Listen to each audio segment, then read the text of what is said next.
آج 18 جنوری ہے۔ 18 جنوری 1955 کو اردو زبان کے سب سے بڑے افسانہ نگار سعادت حسن منٹو اس دنیا سے چلے گئے۔ منٹو بلا شبہ اردو زبان کے ایک عظیم افسانہ نگار تھے جو پورے ہندوستان کے سب سے بڑے افسانہ نگار تھے۔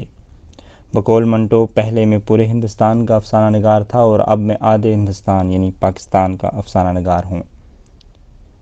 منٹو پہ برطانیہ کے زیر تسلط ہندوستان میں بھی سچ بولنے کے جرم میں مقدمات چلے اور اسی جرم یعنی سچ بولنے کے جرم میں منٹو پہ آزاد پاکستان میں بھی مقدمات چلتے رہے۔ ہاں، منٹو ایک مجرم تھا۔ مجرم ہی نہیں، منٹو ایک نالائق انسان تھا جس نے اس سماج سے، اس جھوٹے سماج کے اندر رہتے ہوئے بھی جھوٹ بولنا نہ سیکھا۔ منٹو نے ہمیشہ سچ کہا، جو محسوس کیا وہی لکھا۔ اس سماج کے بدبودار چہرے پہ کبھی جھوٹ کا عطر لگانے کی کوشش نہیں کی۔ یہ وجہ تھی کہ تمام تر لوگ منٹو سے ناراض تھے، وہ سارے لوگ جو سچ سے خوفزدہ ہیں۔ منٹو کو اردو زبان سے یہ شکوہ تھا کہ اردو زبان میں مجبوری میں جسم بیچنے والی عورت کے لیے طائف کا لفظ موجود ہے، مگر اس جسم کو خریدنے والے درندے یعنی مرد کے لیے کوئی لفظ موجود نہیں۔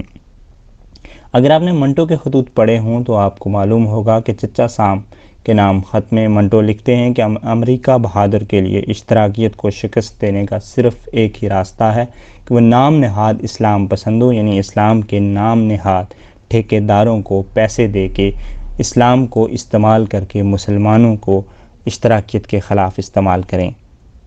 اور وقت نے سچ ثابت کیا کہ افغانستان میں جب ایک انقلابی حکومت بنائی گئی تو نام نہاد اسلام کے ٹھیکیداروں نے اسلام بچاؤ تحریک کے ذریعے اشتراکیت کو یعنی رشیا کو شکست دینے کی کوشش کی۔ یہ الگ بحث ہے کہ اس وقت تک رشیا میں وہ اشتراکیت قائم نہیں تھی جس کے سعادت حسین منٹو ماننے والے تھے۔ منٹو نے ہمیشہ سچ لکھا۔ کچھ لوگوں کا الزام ہے کہ منٹو صرف مخصوص قسم کی عورتوں پہ لکھتے تھے، لیکن منٹو جس معاشرے میں رہتے تھے اور جو وہ دیکھتے تھے، جو محسوس کرتے تھے، وہی لکھتے تھے۔ منٹو نے بہت خوب کہا کہ ہر انسان اپنے بستر پہ عورت چاہتا ہے مگر بیٹی کوئی بھی پیدا نہیں کرنا چاہتا۔ میں سمجھتا ہوں کہ عورتوں کے حقوق کے لیے منٹو کی اس بات سے زیادہ بہتر بات کوئی نہیں ہو سکتی۔ سعادت حسین منٹو آج اس دنیا میں نہیں ہے مگر ان کا سچ آج بھی قائم ہے۔ ان کا سچ آج بھی نام نہاد اسلام پسندوں کے منہ پہ تھپیڑے لگا رہا ہے۔ ان کا سچ آج بھی اس سماج کو، اس ننگے سماج کو سچ کے ساتھ ظاہر کر رہا ہے۔ ان کا سچ آج بھی تماچے لگا رہا ہے ان تمام تر مردوں کو جو عورت کے جسم سے کھیلتے ہیں۔